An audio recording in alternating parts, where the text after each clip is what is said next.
তৃণমূলের দলনেতা কার্যত হলেন অভিষেক বন্দ্যোপাধ্যায়, এরকমই খবর আসছে।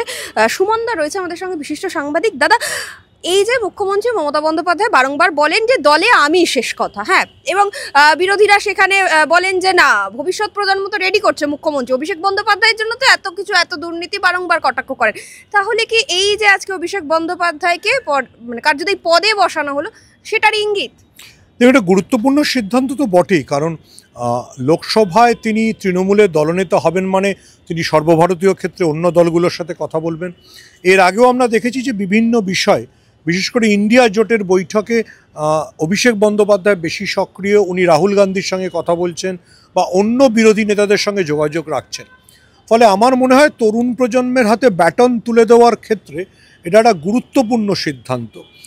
তৃণমূলের অভ্যন্তরে যেসব ঘটনা শোনা যায়, যে অভিষেক বন্দ্যোপাধ্যায়ের সাথে মমতা বন্দ্যোপাধ্যায়ের দূরত্ব বা লড়াই, এই সব কিছু থেকেই আপাতত মনে হয় ছেদ পড়ে অভিষেক বন্দ্যোপাধ্যায় তৃণমূলের অন্যতম গুরুত্বপূর্ণ দায়িত্ব পেলেন, লোকসভায় তৃণমূলের দলনেতা, এবং সেটা এমন একটা সময় পেলেন যখন পার্লামেন্টে বিরোধী ঐক্য খুব জোরালো আমরা দেখতে পাচ্ছি, যখন আমরা এটাও দেখতে পাচ্ছি যে বিভিন্ন ক্ষেত্রে বিরোধী দলগুলি সমন্বয় করে বিজেপিকে কোণঠাসা করবার চেষ্টা করছে, বিভিন্ন ইস্যু উঠছে, ইন্ডিয়া জোটের বৈঠক হচ্ছে, এই সপ্তাহেও ইন্ডিয়া জোটের বৈঠক আছে, সেখানে যেমন কংগ্রেসের তরফে রাহুল গান্ধী থাকেন, আমার মনে হয় যে এবার থেকে হয়তো অভিষেক বন্দ্যোপাধ্যায় তৃণমূলের হয়ে প্রতিনিধিত্ব করবেন, সেই ইঙ্গিতটা কিন্তু স্পষ্ট হয়ে গেল।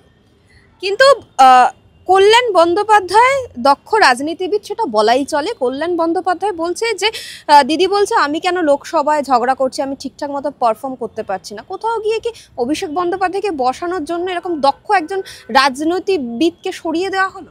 না, দেখুন, দুটো জিনিস মাথায় রাখতে হবে, যে কল্যাণ বন্দ্যোপাধ্যায় কিন্তু চিফ হুইপ ছিলেন, অভিষেক বন্দ্যোপাধ্যায় বসলেন সুদীপ বন্দ্যোপাধ্যায়ের পদে, যে সুদীপ বন্দ্যোপাধ্যায় দীর্ঘদিন ধরেই অসুস্থ।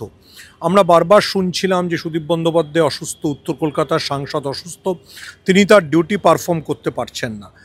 তৃণমূলের দ্বিতীয় যিনি সবচেয়ে সিনিয়র সাংসদ ছিলেন সৌগত রায়, তিনিও শারীরিকভাবে অসুস্থ, দমদমের সাংসদ। তো ফলে তৃণমূলের সবচেয়ে দুজন বর্ষিয়ান সাংসদ অসুস্থ। সেই পরিস্থিতিতে অভিষেক বন্দ্যোপাধ্যায়কে দায়িত্ব দেওয়াটা কিন্তু কল্যাণ বন্দ্যোপাধ্যায়কে সরানো না, কল্যাণ বন্দ্যোপাধ্যায় ছিলেন চিফ হুইপ, অভিষেক বন্দ্যোপাধ্যায় হলেন দলনেতা, মানে সুদীপ বন্দ্যোপাধ্যায়ের জায়গাটা নিলেন।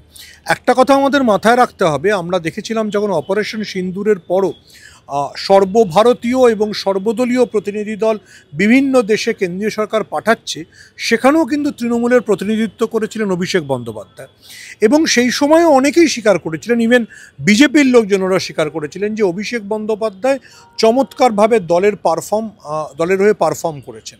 ফলে সেই পরিপ্রেক্ষিতে অভিষেক বন্দ্যোপাধ্যায় যে দিল্লিতে বা সর্বভারতীয় রাজনীতিতে তৃণমূলের মুখ হয়ে উঠতে চলেছেন, সে বিষয়ে কোনো সংশয় ছিল না।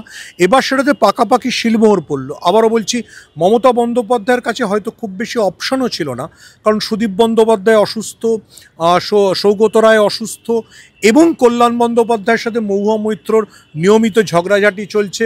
আজকেও আমরা দেখেছি মহুয়া মৈত্রর একটি ইন্টারভিউ নিয়ে কল্যাণ বন্দ্যোপাধ্যায় পাল্টা টুইট করেছেন। এই যে দলের মধ্যে বিভিন্ন ধরনের গোষ্ঠীকোণ্ডল, সেটা তো একটা ইম্পর্টেন্ট ফ্যাক্টর, বিশেষ করে যেখানে লোকসভায় তৃণমূলের প্রায় 29 জন সাংসদ রয়েছেন, সেখানে লোকসভায় অন্য বিরোধী দলগুলির পাশে দাঁড়িয়ে যদি তৃণমূল গুরুত্বপূর্ণ ভূমিকা নিতে চায়, তাহলে অভিষেক বন্দ্যোপাধ্যায়কে সামনে আনাটা হয়তো অনিবার্য হয়ে পড়েছিল।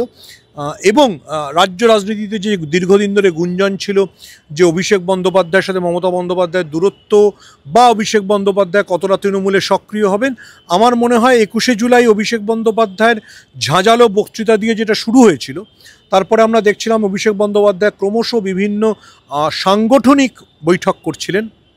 এবার একেবারে তাকে দিল্লিতে লোকসভায় তৃণমূলের দলনেতা করে দেওয়া হলো। আমার মনে হয় গুরুত্বপূর্ণ পদক্ষেপ এবং রাজ্য রাজনীতিতে গুরুত্বপূর্ণ সিদ্ধান্তও বটে। এবং মানে বিরোধীদের কার্যত কোথাও গিয়ে উত্তর দেওয়া হলো যে কালীঘাট ভার্সেস ক্যামাক স্ট্রিট নয়, কালীঘাট এবং ক্যামাক স্ট্রিট 2026-এ। দেখুন, আমার মনে হয় সবসময় সেটা ছিল, এটা বোধহয় একটা অতিরিক্ত রটনা ছিল। হ্যাঁ, যেটা আপনি বলছেন, কালীঘাট বনাম ক্যামাক স্ট্রিট না, কালীঘাট এবং ক্যামাক স্ট্রিট। এবং অভিষেক বন্দ্যোপাধ্যায় যেভাবে দল চালাতে চান, অর্থাৎ যারা পারফর্ম করেন তাদেরকে টিকিট দেওয়া, যারা ভালো কথা বলেন তাদেরকে টিকিট দেওয়া, আমার মনে হয় 2026-এর বিধানসভা নির্বাচনের আগে সেগুলো তৃণমূলে গুরুত্বপূর্ণ হয়ে উঠল এবং তৃণমূলে যারা নতুন মুখ, যারা ভালো মুখ, যারা অনেক দিন ধরে সাইড লাইনে অপেক্ষা করছেন, এবার হয়তো তাদের জন্য অনেক গুরুত্বপূর্ণ সুযোগ আসবে। দাদা আমি শেষ প্রশ্ন করবো, সেটা হচ্ছে আমরা বিজেপির মতো প্রধান বিরোধী দলে দেখেছিলাম যে দিলীপ ঘোষকে কার্যত কোথাও গিয়ে হারিয়ে যেতে আস্তে আস্তে হারিয়ে গেছেন, উনি এখন পদ নেই কোথাও গিয়ে কার্যত বলা চলে। কল্যাণ ব্যানার্জির ক্ষেত্রেও কি তাহলে সেই রকমই কিছু ঘটতে চলেছে? সেটা বলার মুশকিল, কারণ কল্যাণ ব্যানার্জি তৃণমূলের অত্যন্ত দক্ষ সাংসদ, তার চাইতেও দক্ষ আইনজীবী। বহু ঘটনায় রাজ্য সরকার বা মমতা বন্দ্যোপাধ্যায়ের হয়ে হাইকোর্ট বা সুপ্রিম কোর্টে তিনিই মামলা লড়েন। ফলে আমি মনে করি না যে কল্যাণ বন্দ্যোপাধ্যায় এখনই হারিয়ে যেতে বসেছেন, কিন্তু অবশ্যই আজকের দিনটা অভিষেক বন্দ্যোপাধ্যায়ের বা এই মুহূর্তে বঙ্গ রাজনীতিতে সবচেয়ে আলোচিত ঘটনা যে অভিষেক বন্দ্যোপাধ্যায় তৃণমূলের দিল্লির দলনেতা হয়ে গেলেন। ভার্চুয়ালি তিনি লোকসভার দলনেতা, মানে রাজ্যসভাতেও তার যথেষ্ট ভূমিকা থাকবে এবং আমার মনে হয় সর্বভারতীয় রাজনীতিতে মানে ইন্ডিয়া জোটের ক্ষেত্রে অভিষেক বন্দ্যোপাধ্যায় গুরুত্বপূর্ণ ভূমিকা নেবেন।